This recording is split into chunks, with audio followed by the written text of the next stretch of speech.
Once, when my daughter Paula was in her 20s, she said to me that feminism was dated, that I should move on.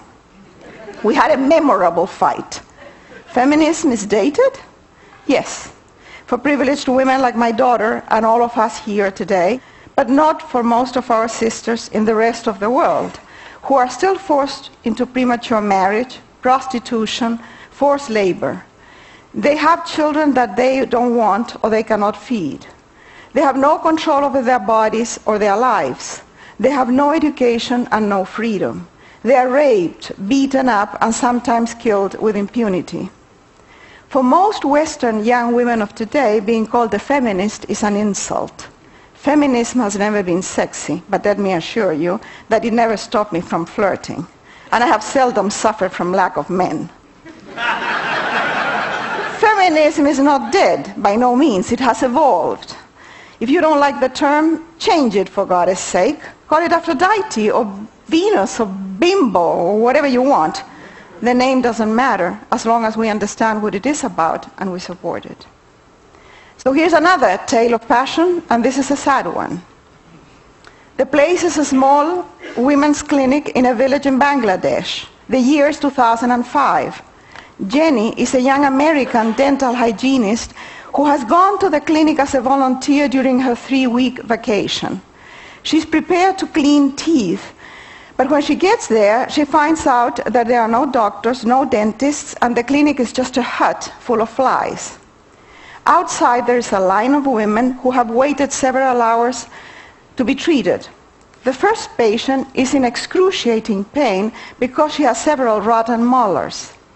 Jenny realizes that the only solution is to pull out the bad teeth. She's not licensed for that. She has never done it. She risks a lot, and she's terrified. She doesn't even have the proper instruments, but fortunately, she has brought some Novocaine. Jenny has a brave and passionate heart. She murmurs a prayer and she goes ahead with the operation. At the end, the relieved patient kisses her hands. That day, the hygienist pulls out many more teeth. The next morning, when she comes again to the so-called clinic, her first patient is waiting for her with her husband. The woman's face looks like a watermelon. It is so swollen that you can't even see the eyes. The husband, furious, threatens to kill the American. Jenny is horrified at what she has done. But then the translator explains that the patient's condition has nothing to do with the operation. The day before, her husband beat her up because she was not home in time to prepare dinner for him. Millions of women live like this today. They are the poorest of the poor. Although women do 2/3 of the world's labor, they own less than 1% of the world's assets.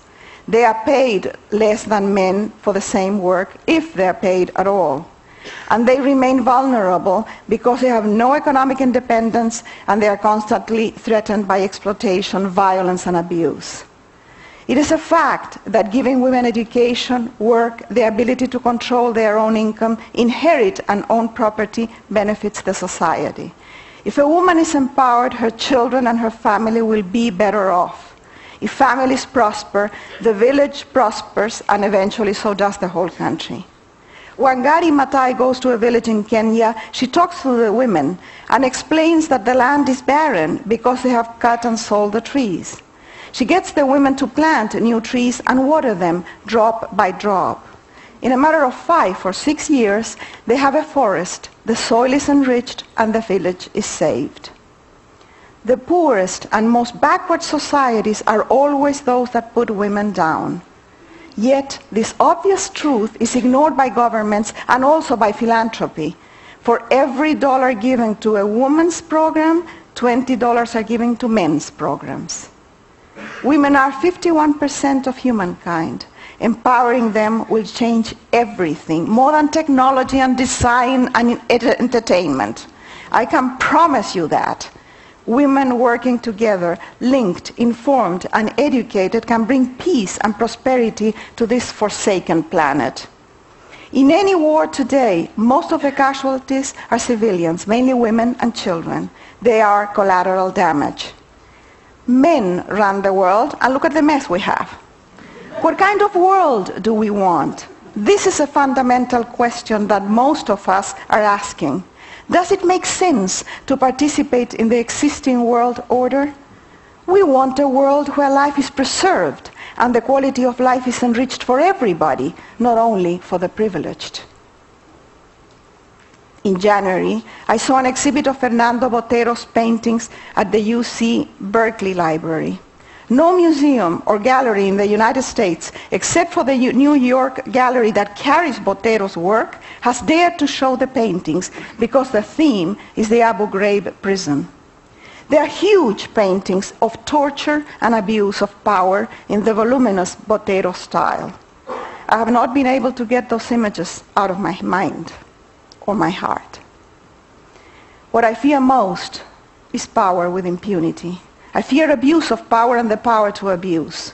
In our species, the alpha males define reality and force the rest of the pack to accept that reality and follow the rules.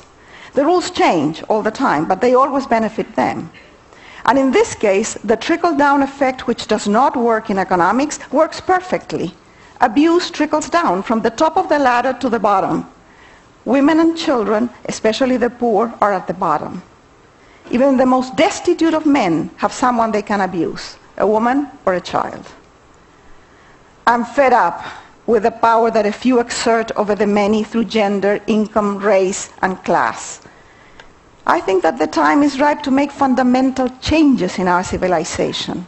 But for real change, we need feminine energy in the management of the world. We need a critical number of women in positions of power, and we need to nurture the feminine energy in men.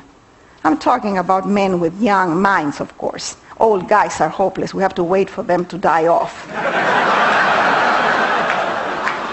Yes, I would love to have Sophia Loren's long legs and legendary breasts. But given a choice, I would rather have the warrior hearts of Wangari Maathai, Somali Mam, Jenny, and Rose Mapendo. I want to make this world good. Not better, but to make it good. Why not? It is possible. Look around in this room, all this knowledge, energy, talent, and technology. Let's get off our fannies, roll up our sleeves, and get to work passionately in creating an almost perfect world. Thank you.